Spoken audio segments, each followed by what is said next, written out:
Samuel George Davis Jr. was an American singer, dancer, actor, vaudevillian, and comedian. At age 3, Davis began his career in vaudeville with his father Sammy Davis Sr. and the Will Mastin Trio, which toured nationally, and his film career began in 1933.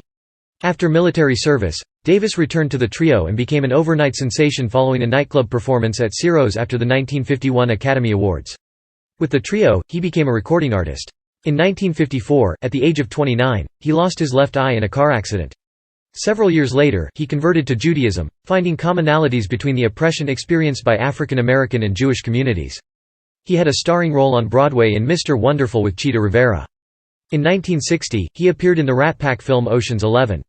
He returned to the stage in 1964 in a musical adaptation of Clifford Odets' Golden Boy opposite Paula Wayne.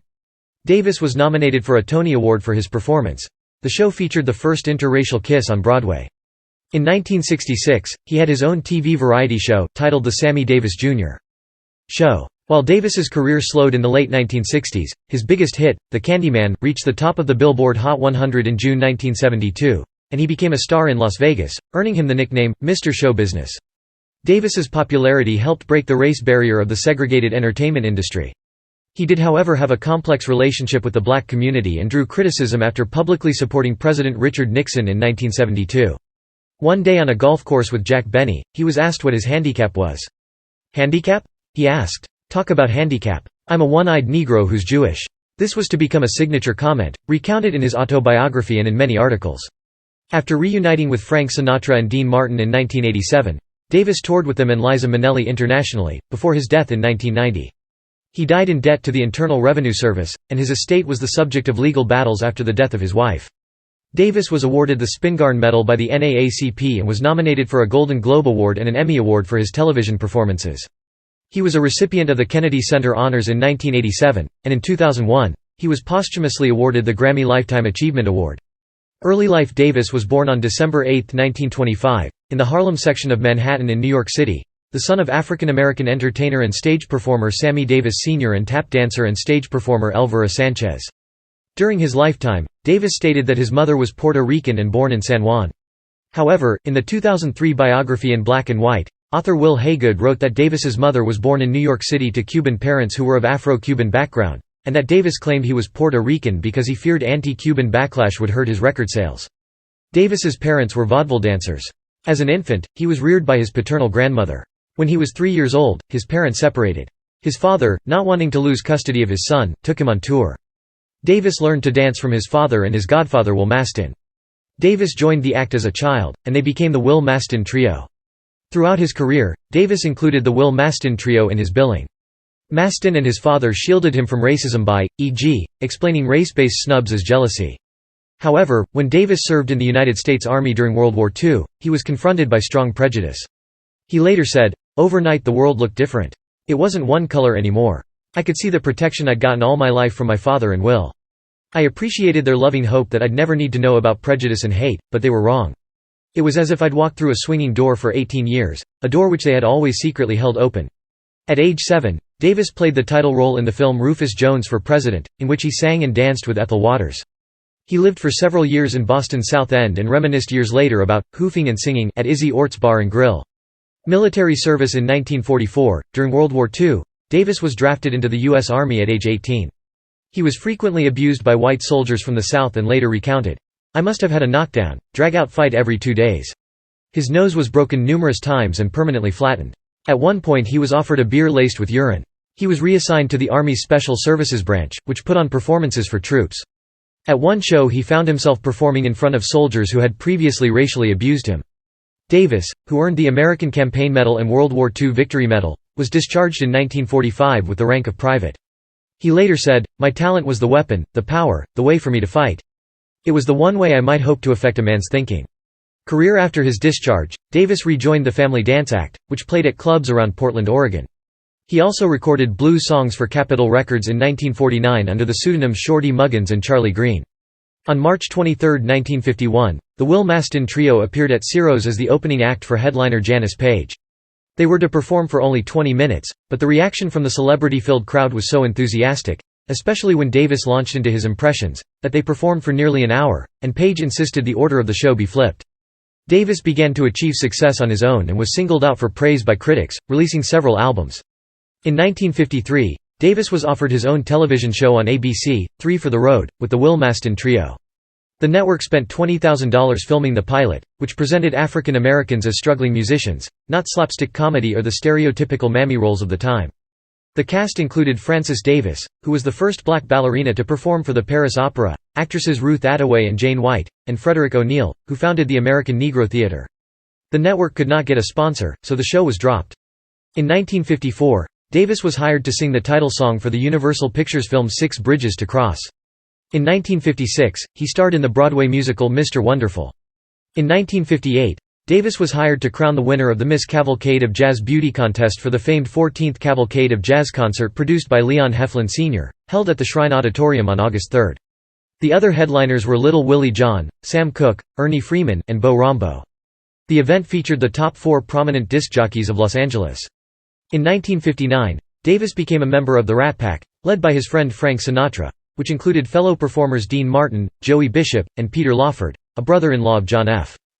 Kennedy. Initially, Sinatra called the gathering the Klan, but Davis voiced his opposition, saying that it reminded people of the Ku Klux Klan. Sinatra renamed the group the Summit. One long night of poker that went on into the early morning saw the men drunken and disheveled. As Angie Dickinson approached the group, she said, "You all look like a pack of rats." The nickname caught on, and they were then called the Rat Pack, the name of the earlier group led by Humphrey Bogart and his wife, Lauren Bacall, who originally made the remark about the pack of rats they associated with. The group around Sinatra made several movies together, including Ocean's 11, Sergeants 3, and Robin and the Seven Hoods, and they performed on stage together in Las Vegas. In 1964, Davis was the first African American to sing at the Copacabana nightclub in New York.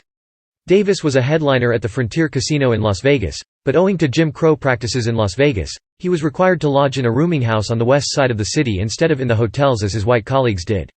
No dressing rooms were provided for black performers, and they had to wait outside by the swimming pool between acts. Davis and other black artists could entertain but could not stay at the hotels where they performed, gamble in the casinos, or dine or drink in the hotel restaurants and bars. Davis later refused to work at places that practiced racial segregation. Canada provided opportunities for performers like Davis unable to break the color barrier in U.S. broadcast television, and in 1959 he starred in his own TV special, Sammy's Parade, on the Canadian network CBC. It was a breakthrough event for the performer, as in the United States in the 1950s corporate sponsors largely controlled the screen. Black people not portrayed very well on television, if at all, according to Jason King of the Clive Davis Institute of Recorded Music. In 1964, Davis was starring in Golden Boy at night and shooting his own New York-based afternoon talk show during the day. When he could get a day off from the theater, he recorded songs in the studio, performed at charity events in Chicago, Miami, or Las Vegas, or appeared on television variety specials in Los Angeles. Davis felt he was cheating his family of his company, but he said he was incapable of standing still. Although he was still popular in Las Vegas, he saw his musical career decline by the late 1960s. He had a number 11 hit with "I've Gotta Be Me" in 1969. He signed with Motown to update his sound and appeal to young people. His deal to have his own label with the company fell through. He had an unexpected number 1 hit with "The Candyman" with MGM Records in 1972. He did not particularly care for the song and was chagrined that he had become known for it, but Davis made the most of his opportunity and revitalized his career. Although he enjoyed no more top 40 hits, he did enjoy popularity with his 1976 performance of the theme song from the Baretta television series, Baretta's Theme, which was released as a single. He appeared on numerous television shows since the 1950s, like The Rifleman, where he showcased his gunspinning skills. In ABC's 1960s hit medical drama Ben Casey, Davis addressed the loss of an eye. When westerns waned in popularity, he accepted parts in Emmy-winning sitcoms like 1960's I Dream of Jeannie or in politically charged satires, including the 1973 episode of All in the Family, in which Davis famously kisses Archie Bunker on the cheek, Davis's own idea. He ironically played to comic effect both himself and a Sammy Davis impersonator in the 1970s pie drama Charlie's Angels, along with his wife, Altavis Davis. On December 11, 1967, NBC broadcast a musical variety special featuring Nancy Sinatra, the daughter of Frank Sinatra, titled Movin' with Nancy. In addition to the Emmy Award-winning musical performances, the show is notable for Nancy Sinatra and Davis greeting each other with a kiss, one of the first black-white kisses in U.S. television.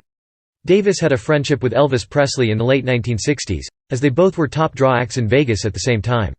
Davis was in many ways just as reclusive during his hotel gigs as Elvis was, holding parties mainly in his penthouse suite that Elvis occasionally attended. Davis sang a version of Presley's song "In the Ghetto" and made a cameo appearance in Presley's 1970 concert film Elvis, That's the Way It Is. 1 year later, he made a cameo appearance in the James Bond film Diamonds Are Forever, but the scene was cut. In Japan, Davis appeared in television commercials for coffee, and in the United States he joined Sinatra and Martin in a radio commercial for a Chicago car dealership. On May 27–28, 1973, Davis hosted the first annual 20-hour Highway Safety Foundation telethon.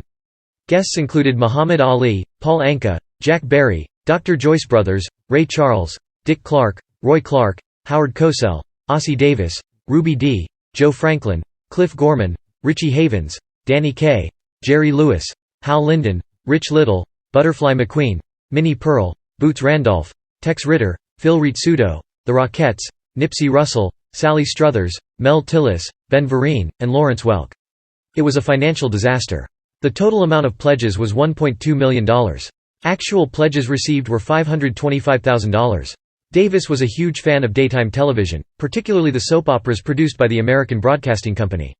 He made a cameo appearance on General Hospital and had a recurring role as Chip Warren on One Life to Live, for which he received a 1980 Daytime Emmy Award nomination. He was also a game show fan, appearing on Family Feud in 1979 and Tattletales with his wife Altavis in the 1970s. After his bout with cirrhosis due to years of drinking, Davis announced his sponsorship of the Sammy Davis Sr.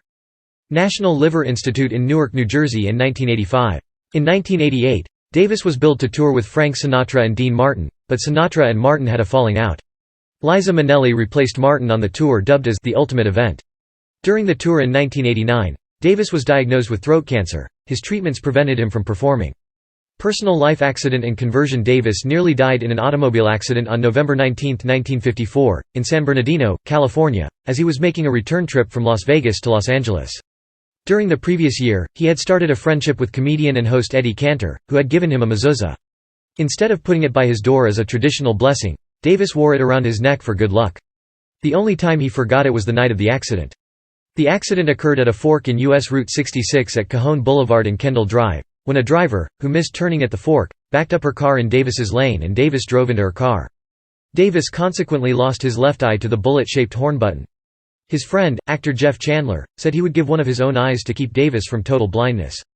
Davis wore an eye patch for at least 6 months following the accident. He was featured with the patch on the cover of his debut album and appeared on What's My Line? Wearing the patch. Later, he was fitted for a glass eye, which he wore for the rest of his life. In the hospital, Eddie Cantor described to Davis the similarities between Jewish and black cultures. Davis, born to a Catholic mother and Baptist father, began studying Jewish history, converting to Judaism several years later in 1961.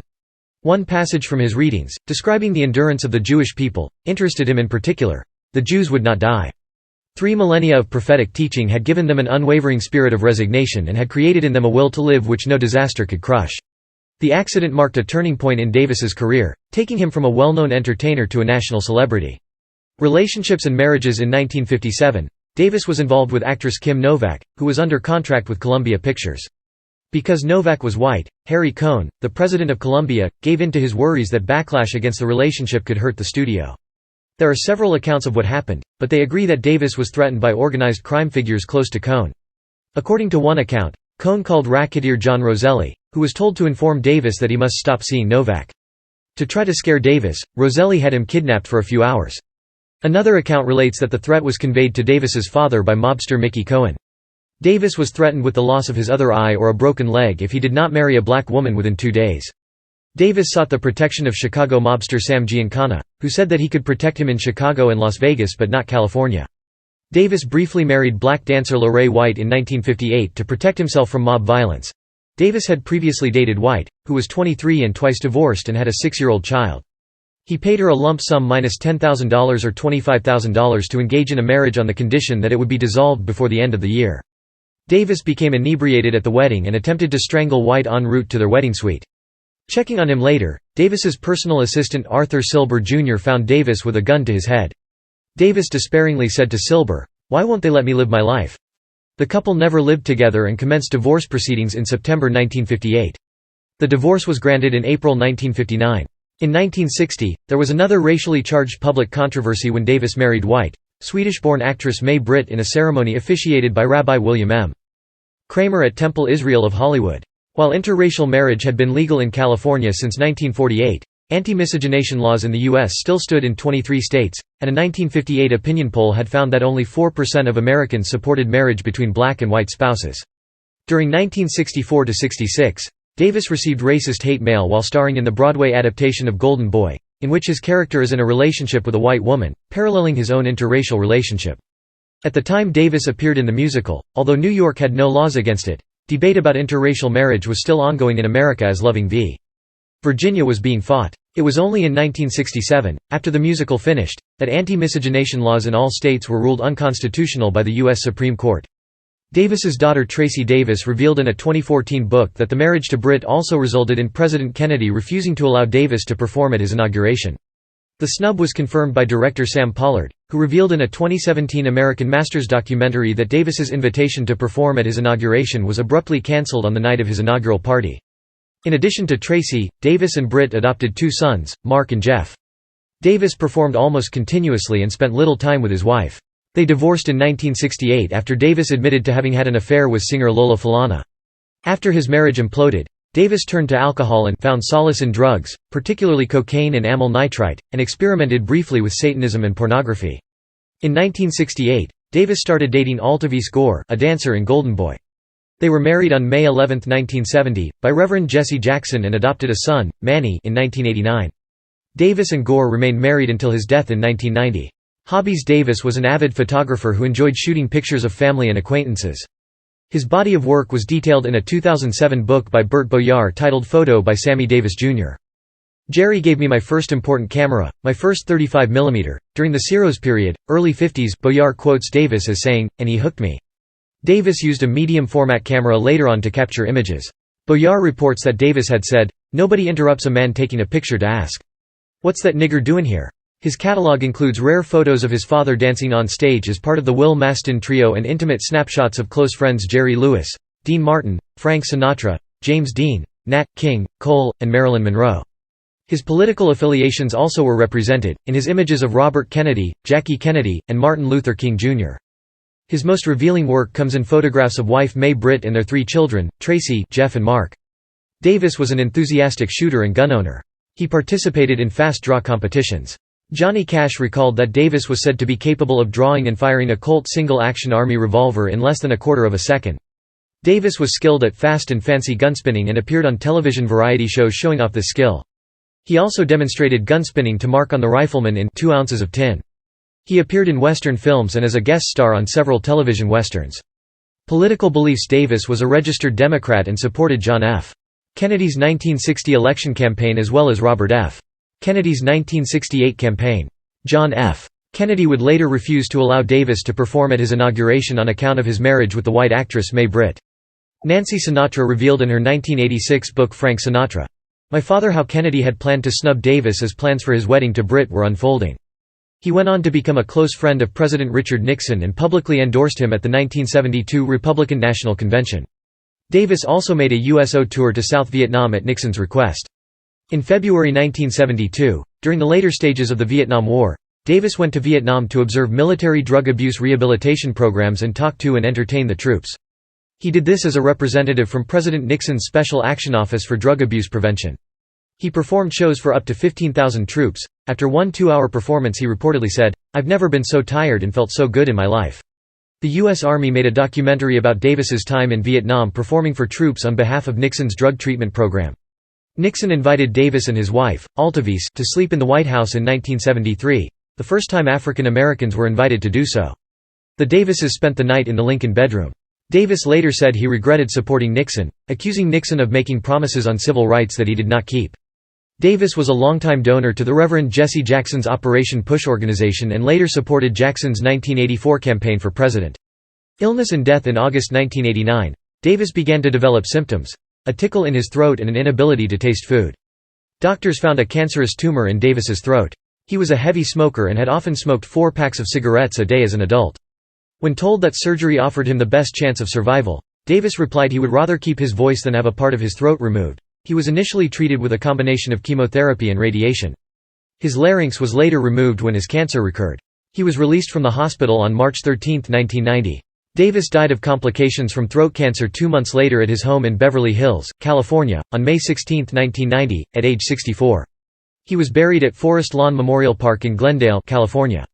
On May 18, 1990, 2 days after his death, the neon lights of the Las Vegas Strip were darkened for 10 minutes as a tribute. Estate Davis left the bulk of his estate, estimated at $4 million, to his widow, Altavis Davis, but he owed the IRS $5,200,000 which, after interest and penalties, had increased to over $7 million. His widow, Altavis Davis, became liable for his debt because she had co-signed his tax returns. She was forced to auction his personal possessions and real estate. Some of his friends in the industry, including Quincy Jones, Joey Bishop, Ed Asner, Jane Meadows, and Steve Allen, participated in a fundraising concert at the Sands Hotel in Las Vegas. Altavis Davis and the IRS reached a settlement in 1997. After she died in 2009, their son Manny was named executor of the estate and majority rights holder of his intellectual property.